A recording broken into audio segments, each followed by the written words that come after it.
രണ്ട് വിഭാഗം ആളുകളെ സംബന്ധിച്ച് വിശുദ്ധ ഖുർആൻ നമ്മെ ഓർമ്മപ്പെടുത്തുന്ന സവിശേഷമായ ഒരു വിഷയത്തിലൂടെയാണ് റബ്ബിന്റെ തൗഫീഖ് ഉണ്ടെങ്കിൽ കടന്നു പോകാൻ ആഗ്രഹിക്കുന്നത്. അള്ളാഹുവിന്റെ ഗ്രന്ഥത്തിലെ രണ്ട് വിഭാഗം ആളുകൾ, രണ്ട് ടൈപ്പ് ആളുകൾ. ഒന്ന്, ജീവിതത്തെ ശരിക്ക് വിലയിരുത്തുകയും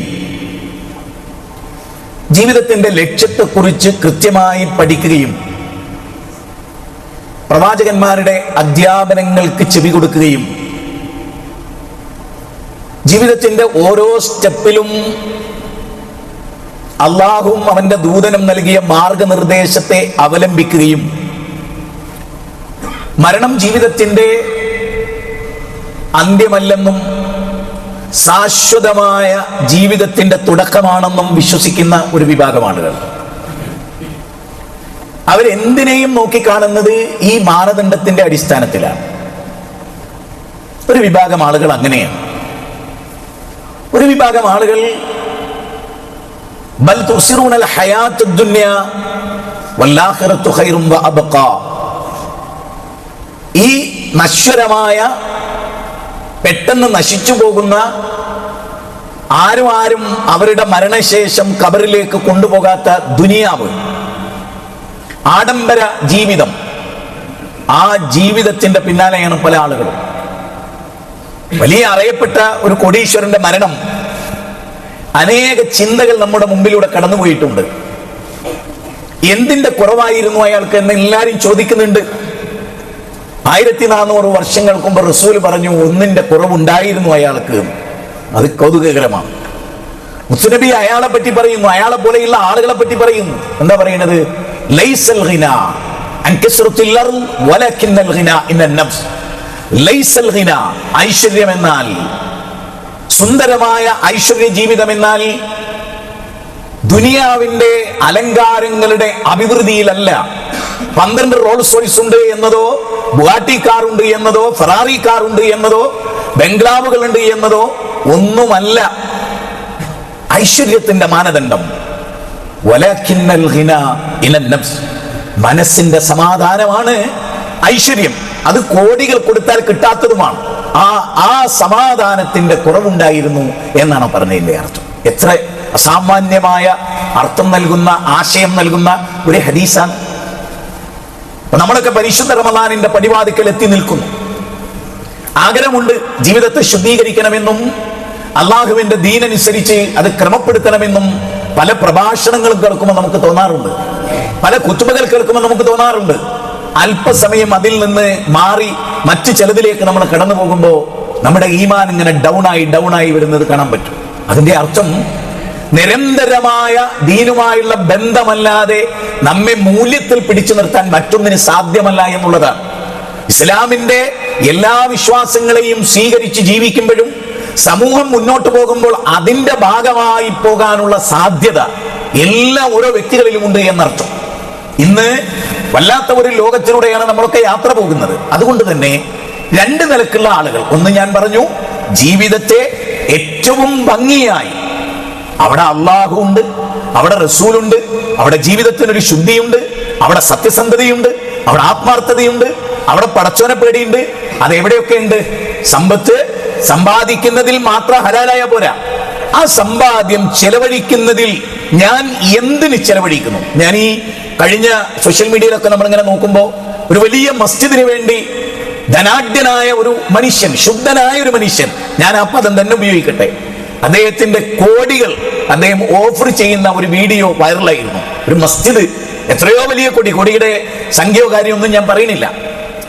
ഞാൻ പറയുന്നത് അത് സമ്പാദിക്കുന്നു.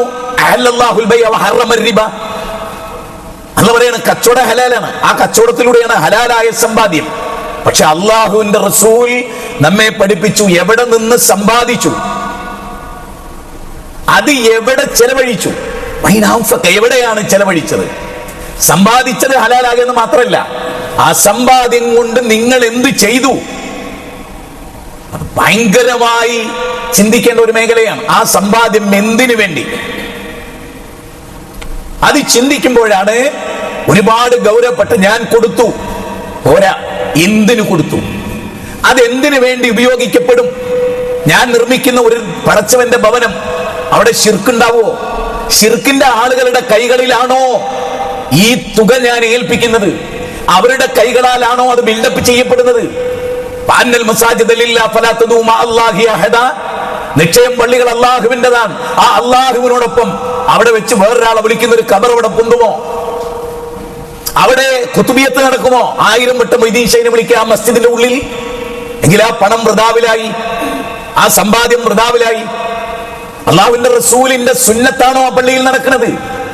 അല്ല, റസൂൽ ആ മസ്ജിദ് നബവിയിൽ വെച്ച് വകുല്ലു ബിദ്അത്തുൻ ദലാല വകുല്ലു ദലാലത്തുൻ ഫിന്നാർ എന്ന് പറഞ്ഞ ആ നരകത്തിലേക്കുള്ള ബിദ്അത്താകുന്ന ദലാലത്താണോ ആ മസ്ജിദിൽ സുന്നത്തിനേക്കാൾ കൂടുതൽ നടക്കുന്നത്? മൂന്നാമത്തേത്, റസൂലുള്ളാഹി സ്വല്ലല്ലാഹു അലൈഹി വസല്ലം പറഞ്ഞ, നിങ്ങളോട് വിശ്വാസിനികൾ അനുവാദം ചോദിച്ചാൽ ലാ തംനഉ ഇമാ അല്ലാഹി മസാജിദല്ലാഹ്, അള്ളാഹുവിന്റെ ഭവനത്തിലേക്ക് വരുന്ന സ്ത്രീകളെ തടുക്കരുത്. അത് തടുക്കുമെന്ന് പ്രഖ്യാപിക്കുകയും അത് ഹറാമാണെന്ന് പ്രഖ്യാപിക്കുകയും ചെയ്ത ആളുകളുടെ കൈകളിലാണോ മസ്ജിദ് നിർമ്മിക്കാൻ ഈ കോടികൾ നൽകിയത്? യഖ്റഉൽ ഖുർആന വയുദക്കിറുൻ നാസ്, ഖുർആൻ ഓതിയിട്ട് അവിടെ വരുന്ന ജനങ്ങൾക്ക് ഉത്ഭുതത ഉണ്ടാക്കലാണ് മുത്തുനബിയുടെ മസ്ജിദ് നബവിയുടെ പ്രത്യേകത, മുത്തുനബിയുടെ പള്ളിയുടെ മിമ്പറിന്റെ പ്രത്യേകത. അതാകട്ടെ വമാ അർസൽനാ മിർ റസൂലിൻ ഇല്ലാ ബിലിസാനി ഖൗമി, ജനങ്ങളുടെ ഭാഷയിലാണ് അവരെ മതം പഠിപ്പിക്കുന്നത്. ഈ യോഗ്യതകളെല്ലാമുള്ള, ഈ പറഞ്ഞ സവിശേഷതകളെല്ലാമുള്ള പള്ളി നിർമ്മിക്കുമെന്ന് ഉറപ്പുള്ളവരുടെ കൈകളിലാണോ ഞാൻ ഈ തുക കൊടുത്തത് എന്ന് ആലോചിക്കേണ്ടതുണ്ട്. ഇത് തമാശയല്ല. സോഷ്യൽ മീഡിയയിൽ വൈറലാകുമ്പോൾ അറിയാതെ നമുക്ക് കിട്ടുന്ന ഒരു ഉൾപ്പുടകമുണ്ട്, ലൈക്കുകളുണ്ട്. അതിനപ്പുറത്തുള്ള ഗൗരവപ്പെട്ടതാണ് എന്റെ ഒരു തുണ്ട് ദീനാർ ഞാൻ എന്തിനു വേണ്ടി ചെലവഴിക്കുന്നു എന്നത്. നിസ്സാരമായി കരുതരുത്. ഏതെങ്കിലും ഒരു വ്യക്തിയെ ലാക്കാക്കിയല്ല ഈ പറയുന്നത്. ആരും, നമ്മളിൽ ഒരാളും ഞാൻ നൽകുന്ന സമ്പാദ്യം എന്തിനു വേണ്ടി അവർ ചെലവഴിക്കും, അത് ഉറപ്പായി അങ്ങനെ ഒരു ബോധ്യമുള്ള ഒരു വിഭാഗം ആളുകൾ. എന്തുകൊണ്ട്? എന്താ പ്രശ്നം? ഞാനിപ്പോ ഇത്രയും പറഞ്ഞത് എന്താണ്? ഈ സമ്പത്ത് എവിടെ നിന്ന് സമ്പാദിച്ചു എന്നൊരു വിചാരണ. അത് അക്കമിട്ട് നിരത്തി കിതാബ് കയ്യിൽ തരും. നീ ജോലി ചെയ്തത്, സമ്പാദിച്ചത്, ബിസിനസ് നടത്തിയത്, അതിൽ ഹറാമിന്റെ അംശം ഇത്രേ, ഹലാലിന്റെ അംശം ഇത്രേ. ശരിക്കും നിങ്ങൾ ആലോചിച്ച് നോക്കിയേ. ഇഖ്റഅ കിതാബക് കഫാ ബിനഫ്സിക അൽയൗമ അലൈക ഹസീബ. അവിടെ ഒരു ഹിസാബ്, അവിടെ ഒരു വിചാരണ. എന്താ വിചാരണ? വനുഖ്രിജു ലഹു യൗമൽ ഖിയാമത്തി കിതാബൻ യൽഖാഹു മൻശൂറ. ഒരു കിതാബ് ഇങ്ങോട്ട് തരികയാണ്. ഓരോ വ്യക്തിയുടെ അയാളുടെ ജീവിതത്തിന്റെ മുഴുവൻ കർമ്മരേഖയും. അതിലൊരു പ്രധാന ഘടകം എന്തായിരിക്കും? അയാളുടെ സമ്പാദ്യം.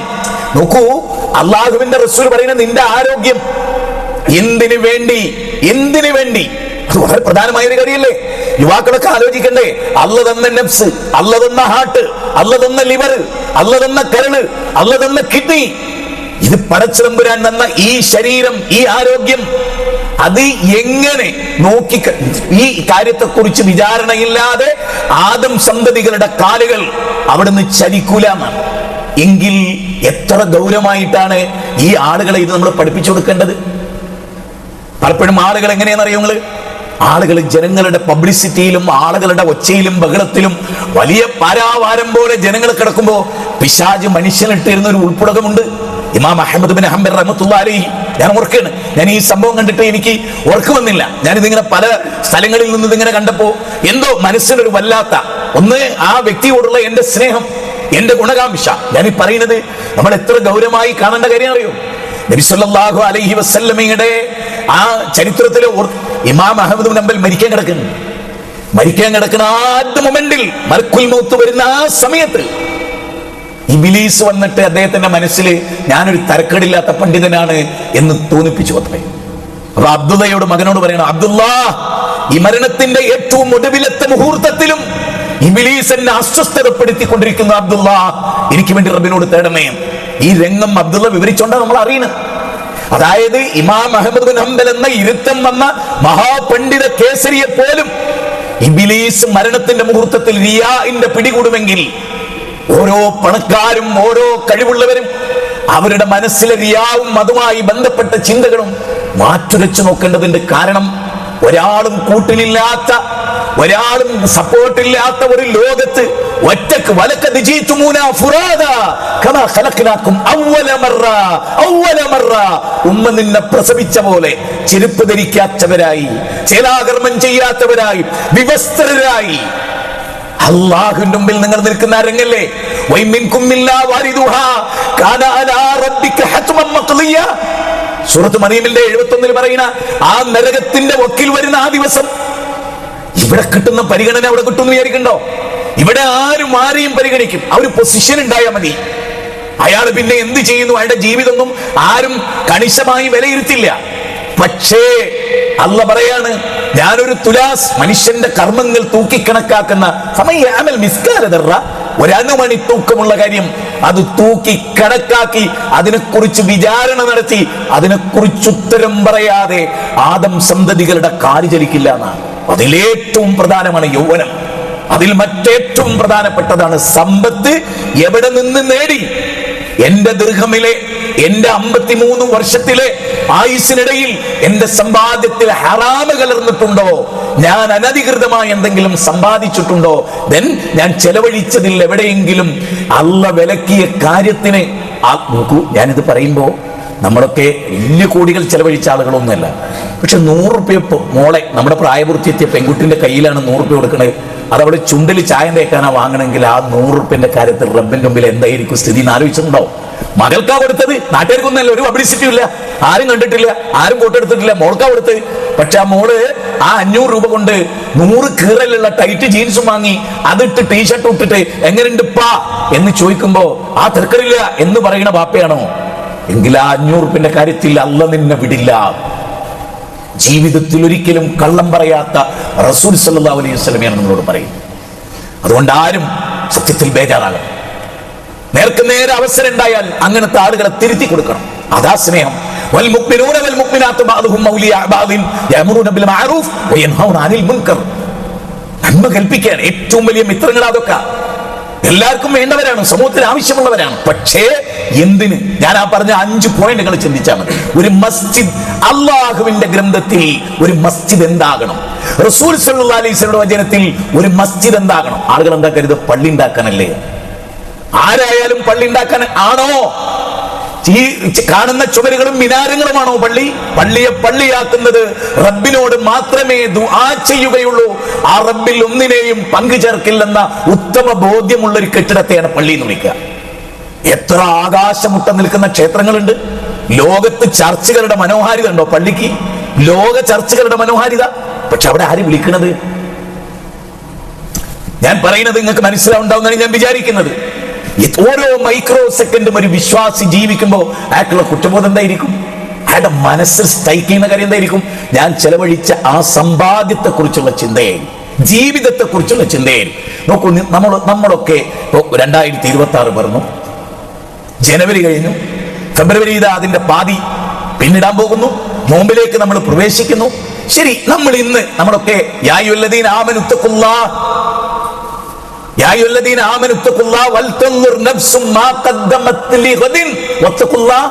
തഖ്വയെ കുറിച്ച് 2 തവണ ഒരായത്തിന്റെ 2 ഭാഗങ്ങളിൽ അല്ലാഹ് ഓർമ്മപ്പെടുത്തിയ ഏത് വിഷയത്തില?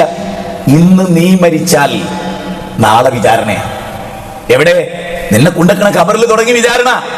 അവിടെ നിനക്ക് മലക്കുൽ മൗത്തിന്റെ വരവിൽ തന്നെ വിചാരണ ബോധ്യപ്പെടുന്ന നിമിഷമാണത്. അതുകൊണ്ടാണ് അതെന്ന് പറഞ്ഞ നാളെ വെള്ളി, നാളെ ശനി. ആ ശനിയെ കുറിച്ചാ പറയുന്നത്. ഇന്ന് ജീവിച്ച് വൈകുന്നേരമാവോ അറിഞ്ഞുകൂടാ. എത്ര മരണങ്ങളാണ്, ആരും പ്രതീക്ഷിക്കരുത്. അപ്പൊ ബഹുമാന്യനായ ഷാവുൽ സാഹിബിന്റെ മരണം എന്റെ മനസ്സിലൊരു വെള്ളടി പോലെ. ഞങ്ങൾ അത്രയും വലിയ സുഹൃത്തുക്കളായി. ഓരോ മരണങ്ങൾ നമ്മുടെ ചുറ്റുവട്ടത്ത് നാം അറിയുന്ന എത്ര പേർ. മെനയാന്ന് ജാമ്യയുടെ കോൺവെക്കേഷനിൽ പങ്കെടുത്ത് ഒരു മനുഷ്യന്റെ മരണ വാർത്ത ഉദരംപൊയില് നമ്മൾ കണ്ടു, എല്ലാം നമ്മൾ കാണുന്നുണ്ട്. ഓരോ മരണങ്ങളും അവിടെയാണ് അള്ളാഹ് നമ്മളോട് പറയുന്നത് അറിയോ?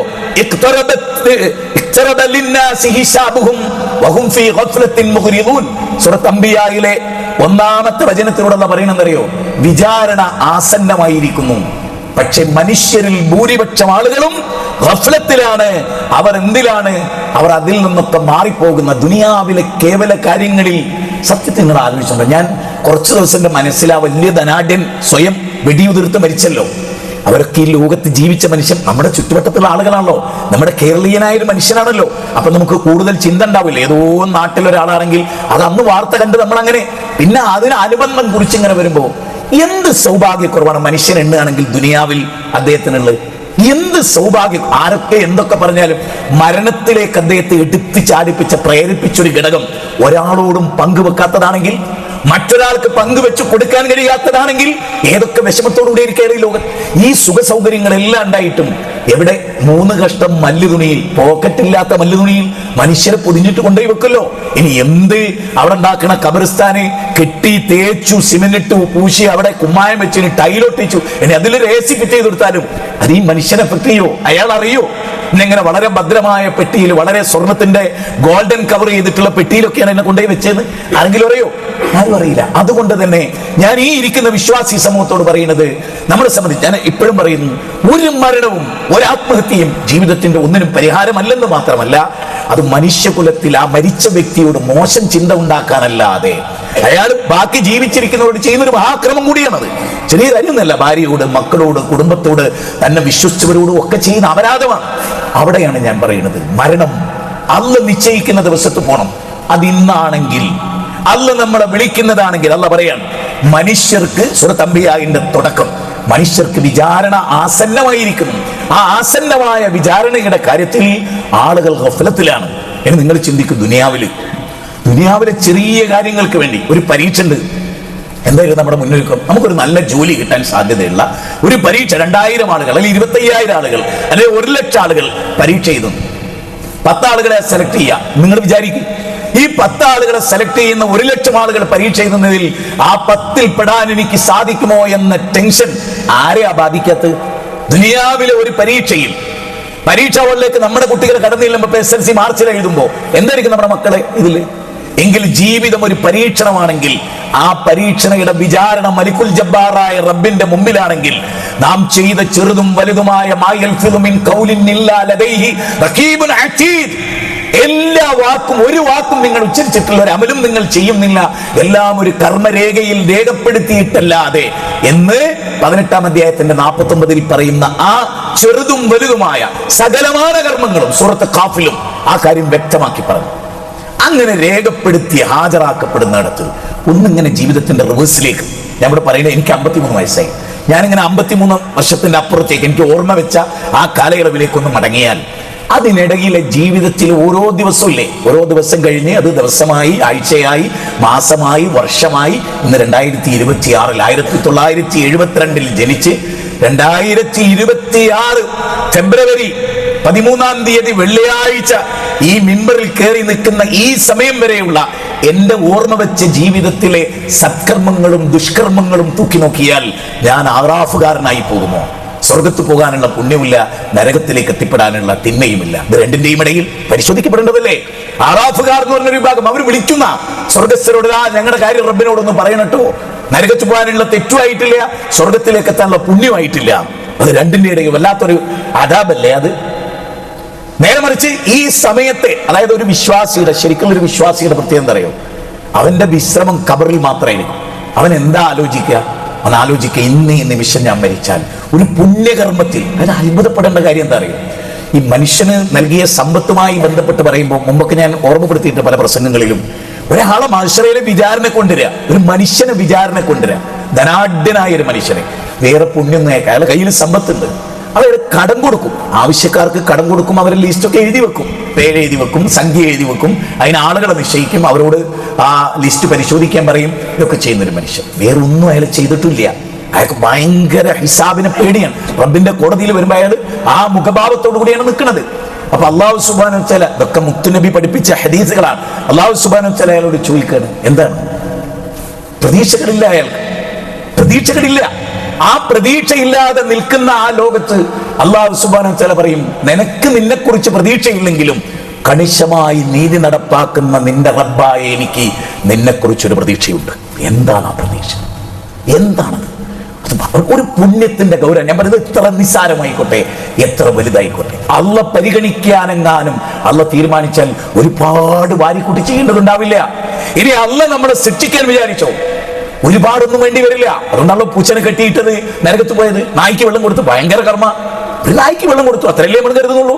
പക്ഷെ ചില മുഹൂർത്തത്തിലെ ചില പ്രവൃത്തികൾക്ക് സൂറത്ത് ബഖറയുടെ ഏറ്റവും അവസാനത്തിന്റെ മുമ്പുള്ള 284 വചനം, അതിന്റെ തഫ്സീറിലത് കാണാം. നമ്മുടെ മനസ്സെന്ത് ചിന്തിക്കുന്നു എന്നതിനെ ബേസ് ചെയ്ത് പോലും സ്വർഗ നരകങ്ങൾ തീരുമാനിക്കപ്പെടുന്ന ഒരു ലോകമാണ്. അപ്പൊ അള്ളാഹു ആ മനുഷ്യനോട് പറയുന്നത് അറിയും, അയാൾക്ക് ഒരു പ്രത്യേകത ഉണ്ടായിരുന്നു. അയാൾ കടബാധ്യത, ഈ മാസം 15-ാം തീയതി ഒരു പൈസ കിട്ടാനുണ്ട് 10 പേരുണ്ടെങ്കിൽ ആ 10 പേരുടെ ലിസ്റ്റ് അദ്ദേഹത്തിന്റെ ഭൃത്യന്മാരോട് ഇങ്ങനെ നോക്കിയിട്ട് പറയും, ഇതിൽ 5 പേരുടെ വാങ്ങണ്ട, ഞാൻ അവർക്ക് വിട്ടുകൊടുത്തിരിക്കുന്നു, അവർക്ക് തരാൻ കഴിയില്ല, ഞാൻ അവരോട് മാപ്പാക്കിയിരിക്കുന്നു, അതുകൊണ്ട് അവരോട് പറയൂ ഇത് വേണ്ട, നിങ്ങൾ കൊടുക്കേണ്ടതില്ല, അദ്ദേഹം പൊരുത്തപ്പെട്ടിരിക്കുന്നു എന്ന് പറയും. എന്നിട്ട് റബ്ബ മനുഷ്യനോട് പറയണെന്താ അറിയോ, നീയൊരു വലിയ പൊറുക്കുന്ന ആള്, ആളുകൾക്ക് വിട്ടുവീഴ്ച ചെയ്യുന്ന ആള്, നിന്റെ റബ്ബ് ഗഫൂറാണ്, വദൂദാണ്, ഏറ്റവും പൊറുക്കുന്നവനാണ്, അതുകൊണ്ട് തന്നെ ഞാൻ നിനക്ക് പുറത്തു തന്നിരിക്കുന്നു.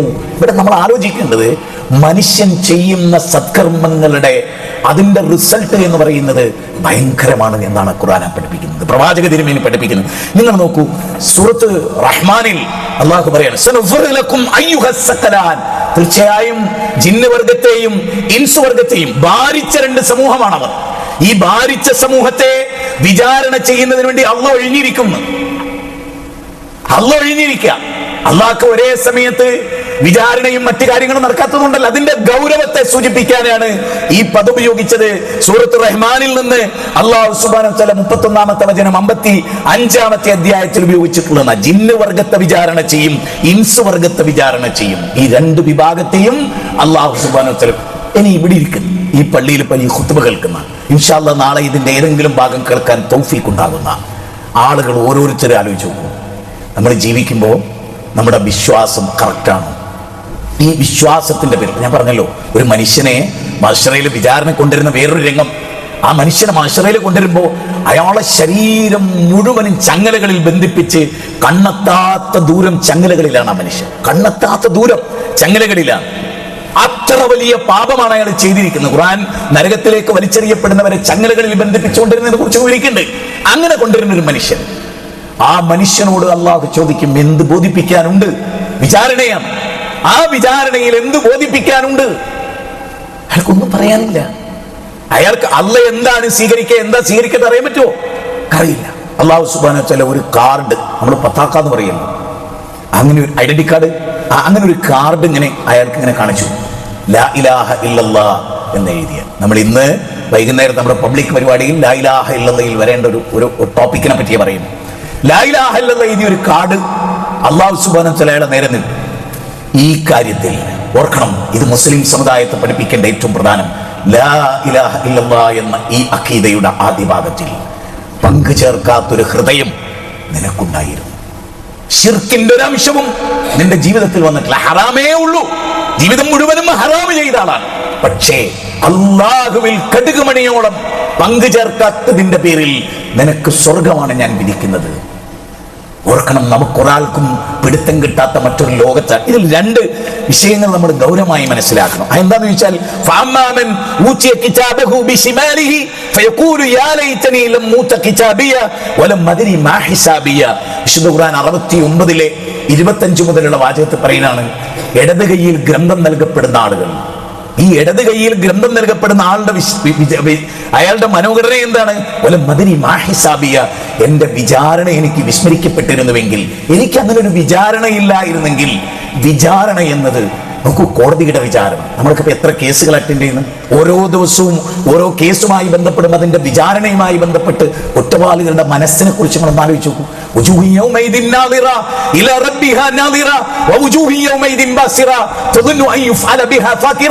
അന്ന് ചില മുഖങ്ങൾ കരിവാളിച്ച്, അത് എങ്ങോട്ടെന്നില്ലാതെ, ആ നോട്ടം എങ്ങോട്ടാണ്, എന്താണ് എന്നറിയാത്ത. മറ്റേതോ ഇലാ റബ്ബിഹാ നാളിറ, റബ്ബിലേക്ക് നോക്കിക്കൊണ്ടിരിക്കുന്ന ഖൽബ്. അതാരാ? നേരത്തെ പറഞ്ഞ വിചാരണ പ്രതീക്ഷിക്കുന്ന ആളുകളെ സൂറത്ത് ഖിയാമയിൽ അല്ലാഹു പറയും. അങ്ങനെയുള്ള മനുഷ്യന്മാര് സൂറത്ത് അബസയിൽ അവസാന ഭാഗം പറയണം, ആരും കൂട്ടിനില്ലാത്ത, ബാപ്പ കൂട്ടിനില്ലാത്ത, യൗമ യഫിറുൽ മർഉ മിൻ അഖീ, വഉമ്മിഹി വഅബീഹി വസഹിബതിഹി വബനീഹി ലികുല്ലി ഇംറിഇൻ മിൻഹും യൗമൈദിൻ ശഅനി യുഗ്നി വുജൂഹു യൗമൈദിൻ മുസ്ഫിറ ലാഹിഖത്തും മുസ്തബ്ശിറ വവുജൂഹു യൗമൈദിൻ അലൈഹാ ഗബറ തർഹഖുഹാ ഖതറ ഉലൈക ഹുമുൽ കഫറത്തുൽ ഫജറ. അന്ന് രണ്ട് തരം മുഖങ്ങൾ. ആ മുഖങ്ങളിൽ ഒരു മുഖം എന്താണ്? വിചാരണയില്ലായിരുന്നെങ്കിൽ എന്ന് വിലപിക്കുന്ന ഒരു സംഗതിയാണ്. നമ്മൾ സാധാരണ ഖുർആന്റെ 88-ാം അധ്യായത്തിൽ സൂറത്ത് ഗാശിയയിൽ നമ്മൾ വായിക്കുന്ന വളരെ അള്ളാഹു കഠിനമായി ശിക്ഷിക്കാൻ തീരുമാനിച്ച് ആ വലിയ ശിക്ഷക്ക് മനുഷ്യനെ വിധേയമാക്കും എന്ന് 88-ലെ 24-ൽ പറഞ്ഞിടത്ത് അള്ളാഹ് പറയുന്നുണ്ട്. എന്താണ്? ഇന്ന ഇലൈനാ ഇയബഹും സുമ്മ ഇന്ന അലൈനാ ഹിസാബഹും. അള്ളാഹു പിന്നെ നിങ്ങളെ വിചാരണയ്ക്ക് വേണ്ടി അവൻ നിങ്ങളുടെ വിചാരണക്കെടുത്ത് അവിടെ നിങ്ങൾ വരും. ആ ദിവസം അള്ളാഹ് നിങ്ങളെ വിചാരണക്കെടുക്കും. ആ വിചാരണയെ കുറിച്ച് ഓർത്തിട്ട് ഉറങ്ങാതെ പോയ സഹാബിമാര്, മഹാപണ്ഡിതന്മാര്, എന്തായിരിക്കും എന്റെ വിചാരണ? അബൂ ഹുറൈറ റളിയല്ലാഹു അൻഹു മരിക്കാൻ കിടക്കുമ്പോൾ ആളുകൾ വന്നിട്ട് അദ്ദേഹത്തിന്റെ മുഖം ഭയങ്കരമായ അസ്വസ്ഥത. ആളുകൾ ചോദിച്ചു, തൃപ്തികരമല്ലേ അബൂ ഹുറൈറ? ഈ ഞങ്ങളുടെ കൂട്ടത്തിൽ ജീവിക്കുന്നതിൽ ഏറ്റവും തൃപ്തികരമായി ജീവിച്ച ഒരാളല്ലേ നിങ്ങൾ? ഒരു പ്രവാചകനിൽ നിന്നുള്ളൊരു വചനം തനിക്ക് കേൾക്കാൻ പറ്റാതെ പോകുമോ എന്ന് വിചാരിച്ചിട്ട്, അങ്ങനെ ചിന്തിച്ചിട്ട്, അങ്ങനെ വിചാരിച്ചിട്ട് പട്ടിണി കിടന്ന് സഫിൽ ബോധരഹിതനായി വീണ ആളല്ലേ അബൂ ഹുറൈറ താങ്കൾ? അബ്ദുശംസ് എന്ന പേരിൽ ഷിർക്കിന്റെ പേര് സ്വീകരിച്ച് അബ്ദുറഹ്മാൻ എന്ന നബി തിരുത്തി വിളിച്ച് സ്വർഗം കിട്ടുമെന്ന് ഉറപ്പുള്ള ഒരു മനുഷ്യനല്ലേ നിങ്ങള്? അപ്പൊ അബൂ ഹുറൈറ പറയാണ്, എന്റെ കയ്യില് ഖബറിലേക്കുള്ള എന്റെ യാത്ര തൊട്ടടുത്ത് നിൽക്കുകയാണ്, തൊട്ടടുത്ത് നിൽക്കുകയാണ്. എന്റെ കയ്യിലെ പാതയമാകട്ടെ വളരെ കുറവും. എന്തായിരിക്കും അവിടെ എന്റെ വിചാരണ? ഇതാണ് അവരുടെയൊക്കെ മനസ്സിൽ. നമ്മുടേതോ എന്തു ആയിക്കോട്ടെ, അടിച്ചു പൊളിച്ച് കിട്ടുന്നേ അങ്ങനെയാണല്ലോ. ഈ ജീവിതം മുന്തിരിച്ചാറ് പോലുള്ള ജീവിതം ആസ്വദിച്ചു തീർക്കാനുള്ളതാണ് എന്ന് നമ്മൾ മനസ്സിലാക്കുന്നത്, അങ്ങനെ നമ്മൾ ചിന്തിക്കുന്നത്. അതുകൊണ്ട് തന്നെ വളരെ ഗൗരവമായി നമ്മൾ ഈ കാര്യത്തെ മനസ്സിലാക്കണം. രണ്ടാമത്തത്,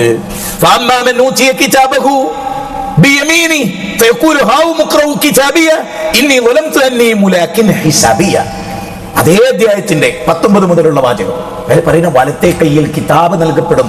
എന്നിട്ട് ആ വ്യക്തി പറയാണ് ആളുകളോട്, ഇതാ നോക്ക്, എന്റെ മാർക്ക് നോക്ക്, എല്ലാത്തിലും A+ ആട്ടോ, നോക്കോ. നമ്മൾ കുട്ടികൾ പറയല്ലോ, അതുപോലെ ആ വ്യക്തി പറയുന്നത്, ഇതാ നോക്ക്. എന്നിട്ട് ആ വ്യക്തി പറയുന്ന വിഷയമാണ്. അതാണ് രണ്ട് വിഭാഗമാണ്. ആ വ്യക്തി എന്താ പറയുന്നത്? ഇങ്ങനെ ഒരു ഹിസാബിനെ ഞാൻ പ്രതീക്ഷിക്കുകയും, ഇനി ഞാൻ പറയുന്ന പോയിന്റ് നിങ്ങൾ ശരിക്കും ശ്രദ്ധിച്ചോ, ഇങ്ങനെ ഒരു ഹിസാബിനെ ഞാൻ പ്രതീക്ഷിക്കുകയും അതുകൊണ്ട് അവിടെ എന്റെ അഖീദ ക്ലിയർ ആക്കുന്നതിൽ ഞാൻ ശ്രദ്ധിക്കുകയും എന്റെ അമലുകളിൽ ബിദ്അത്ത് വരാ. അതാണല്ലോ യാ അയ്യുഹല്ലദീന ആമനൂ അത്തിഉല്ലാഹ വഅത്തിഉർ റസൂൽ വലാ തുബ്തിലു അഅമാലക്കും വലാ തുബ്തിലു അഅമാലക്കും. അമലുകൾ ബാത്തിലാകരുത്, അവിടെ ബിദ്അത്ത് വരരുത്. അവിടെ ബിദ്അത്ത് വന്നാൽ സുഹക്കൻ പൊയ്ക്കോ, ഇവിടെ ഒരു സ്ഥാനമില്ല. ഈസാ നബി അദ്ദേഹത്തിന്റെ അനുയായികളോട് പറയുന്ന മത്തായിയുടെ സുവിശേഷത്തിൽ 7-ാം അധ്യായം 21 മുതൽ 23 വരെയുള്ള വചനത്തിൽ ഇതേ കാര്യം മുത്തുനബി തൊപ്പിയിട്ട താടിയുള്ള നിസ്കാരത്തായുള്ള മനുഷ്യരോട് പറയും അത്രേ, വിദ്യത്തിന്റെ അഖിലുകാരായിരുന്നു നിങ്ങൾ, പൊയ്ക്കോ. എത്ര ഭീകരമാണല്ലേ! എല്ലാ അമലും പൊളിഞ്ഞു പോകുന്ന ശിർക്ക് ചെയ്തിട്ട് പടച്ചോനെ കണ്ടുമുട്ടുന്നത് മരിക്കുമ്പോ പോലും. അതാണ് എനിക്ക് ഏറ്റവും അത്ഭുതം. ഈ അടുത്ത കാലത്തായി കേരളത്തിൽ നടക്കണം എന്താ, മരണവേളയിൽ മൊയ്തീൻ ശൈഖിനെ വിളിച്ചു മരിച്ചാൽ കാമിലായ ഈമാൻ കിട്ടുമെന്ന് ചോദിക്കുന്നിടത്തേക്ക് ഒരു ചോദ്യകർത്താവ് രൂപപ്പെടുകയും ചാടി എഴുന്നേറ്റ് തീർച്ചയായും കാമിലായ ഈമാൻ കിട്ടും മൊയ്തീൻ ശൈഖിനെ മരിക്കുമ്പോൾ വിളിച്ചാൽ എന്ന് പഠിപ്പിക്കുന്നിടത്തേക്ക് ഈ ഉമ്മത്ത് എത്തിയിട്ടുണ്ടെങ്കിൽ ഈ ഉമ്മത്തിന് എങ്ങനെ ഈ ഹിസാബിനെ നേരിടാൻ കഴിയും? നിങ്ങൾ ആലോചിച്ചിട്ടുണ്ടോ? നിങ്ങൾ അതിന്റെ ഗൗരവത്തെ കുറിച്ച് ആലോചിച്ചിട്ടുണ്ടോ? നാം ഓരോരുത്തരും അതിനെ കുറിച്ച് ചിന്തിച്ചിട്ടുണ്ടോ? ശിർക്കിലായി കൊണ്ട് എന്നിട്ട് എല്ലാ ആർഭാടത്തോടെയും ഏത് ശിർക്കിലായി മരിച്ച മനുഷ്യന്റെ മയ്യത്ത് കട്ടൽ പേറി പോകുന്ന എങ്ങനെ? ലാ ഇലാഹ ഇല്ലല്ലാഹ്. അതിനെതിരായി ജീവിച്ച ഏറ്റവും വലിയ ലാലിമായിരുന്നു ആ ശവമഞ്ചത്തിലുള്ള മനുഷ്യൻ. പക്ഷെ നമ്മുടെ കണ്ണിൽ ഓനാരാ? അഹ്ലുസുന്നത്തി വൽ ജമാഅത്തിന്റെ നടുക്കണ്ട. ചിന്തിക്കണം, ആലോചിക്കണം. ഞാൻ ഒന്നുകൂടി പറഞ്ഞോട്ടെ, ഈ മിമ്പറിൽ വെച്ച് പോരാ, നമ്മുടെ ദൈവത്ത് പോരാ. ഓരോ ദിവസവും നിങ്ങൾ ചിന്തിച്ചിട്ടുണ്ടോ? നമ്മുടെ ഒരു 3.5 കോടി മനുഷ്യരുള്ള കേരളത്തിന്റെ ശിർക്കും കുഫറും എത്രയാണ്? അതിന്റെ ആഴവും പരപ്പും എത്രയാണ്? അതുകൊണ്ട് തന്നെ അള്ളാഹുവിന്റെ കോടതിയിൽ അമ്മാമൻ ഖാഫ മഖാമ റബ്ബി എന്ന് പറഞ്ഞ എന്താർത്ഥം? അള്ളാഹിനെ പേടിക്കുക, അള്ളാഹിന്റെ വിചാരണയെ പേടിച്ചിട്ട് പടച്ചോനെ കണ്ടുമുട്ടുമല്ലോ. അങ്ങനെ വിചാരിച്ച ആളുകൾ നോക്കൂ, സൂറത്തു സബയിൽ അള്ളാഹു പറയുന്ന വളരെ പ്രധാനമായ കാര്യം എന്താ? വളരെ പ്രധാനമായ കാര്യം, അവിടെ ആ ലോകത്ത് ഒരു വിചാരണ അതവര് പ്രതീക്ഷിച്ചിട്ടേയില്ല, അവരാഗ്രഹിച്ചിട്ടേയില്ല. 78-ാം അധ്യായത്തിൽ ആ അധ്യായത്തിൽ അള്ള വിവരിക്കുന്നത് ഇങ്ങനൊരു വിചാരണയെ അവർ പ്രതീക്ഷിക്കുകയോ അതിനുവേണ്ടി ഒരുങ്ങുകയോ അതിനുവേണ്ടി തയ്യാറാവുകയോ ഒന്നും അവർ ചെയ്തിട്ടില്ല. സഹോദരങ്ങളെ, ഭീകരമായിരിക്കും. അതുകൊണ്ട് ഇവിടെ ഇരിക്കുന്ന ഓരോരുത്തരും വരാനിരിക്കുന്ന റമദാൻ എനിക്ക് കിട്ടണേ എന്ന് ദുആ ചെയ്യാൻ, അതിൽ ഓരോ നിമിഷത്തിലെ ഇരട്ടി ഇരട്ടി കൂലിയും എനിക്ക് കിട്ടണമെന്ന് വിചാരിക്കാൻ.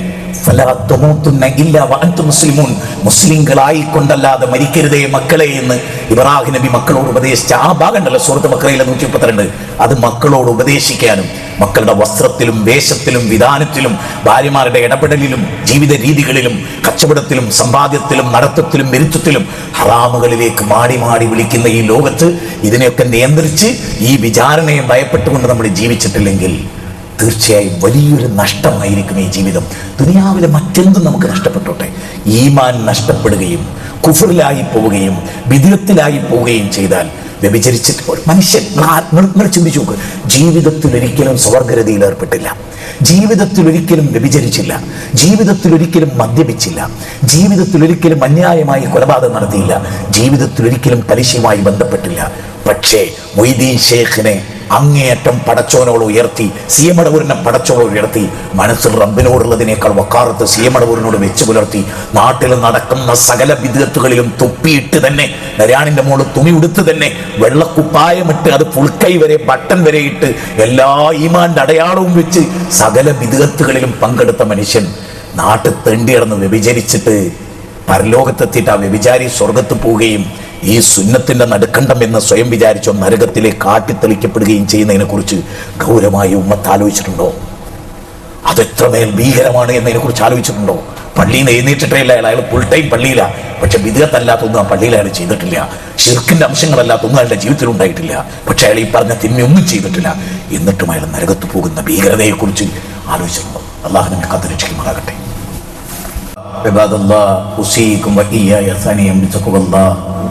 يا أيها الذين آمنوا اتقوا الله حق تقاته ولا تموتن إلا وأنتم مسلمون. പ്രിയമുള്ളവരെ,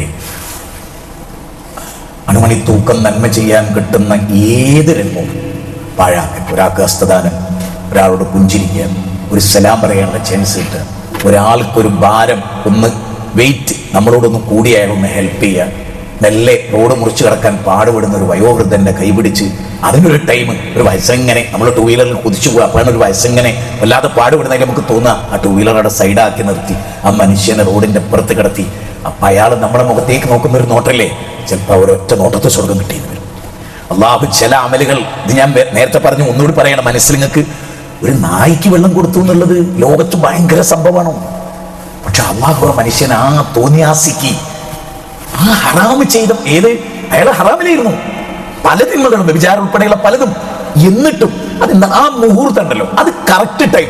നായിക്ക് ദാഹിക്കുന്നു, ആ ടൈം മനസ്സിലാക്കി തന്നെ പോലെ ദാഹിക്കുന്നുണ്ട് ഈ സൃഷ്ടിക്ക്, പച്ചക്കരളുള്ള ഈ സൃഷ്ടിക്ക് ആ ടൈമിന് മനസ്സിലാക്കലാണ്. സാധാരണ നമ്മൾ പറയും എല്ലാം മരിച്ചു കഴിഞ്ഞിട്ട് അവിടെ പോയി ഇരുന്നിട്ട് അയാളെ പറ്റി പറയും, അയാൾ ജീവിതകാലത്ത് 10 രൂപ ചോദിച്ചിരുന്ന അയാൾക്ക് ഒരു മരുന്ന് വാങ്ങാൻ, ഒരു സ്കാൻ ചെയ്യാൻ അന്നൊന്നും ഒരു കാര്യവും കാണിക്കാത്ത മനുഷ്യർ മരിച്ചതിന് ശേഷം വീട്ടിൽ പോയിട്ട് അയാളെ നന്മ പറഞ്ഞിരിക്കും. ഇവിടെയാണ് ഞാൻ പറഞ്ഞത്, പൂച്ചക്ക് വിശന്നു കെട്ടിയിട്ടു, വിശക്കുമ്പോ അതിനെ കെട്ടിയിട്ടു എന്നുള്ളതാണ് തിന്മ. അതൊരു പൂച്ചനെ താൽക്കാലികമായിട്ടുള്ള കെട്ടിയിട്ടു എന്നുള്ളതുകൊണ്ടൊന്നും ഒരാൾ നരകത്ത് പോയില്ല. അല്ലെങ്കിൽ ഒരു നായിക്ക് തൽക്കാലം വെള്ളം കൊടുത്തില്ല, നായി മണ്ണ് തിന്നാണ്. ആ സാഹചര്യത്തെയാണ് മനസ്സിലാക്കുക. ഇനി എങ്ങനെ ഇത് പറഞ്ഞു അവതരിപ്പിക്കേണ്ട കാര്യമില്ല. നമ്മൾ ചെയ്യുന്ന ഏതൊരു ചിലപ്പോൾ ഒരു ചെറിയ തിന്മയായിരിക്കും, ആ തിന്മയുടെ ആഴവും പരപ്പം അത് ചെയ്തതിന്റെ പേരിലൊക്കെ വലിയൊരു സംഭവം നഷ്ടപ്പെട്ടു പോയിട്ടുണ്ടാവും.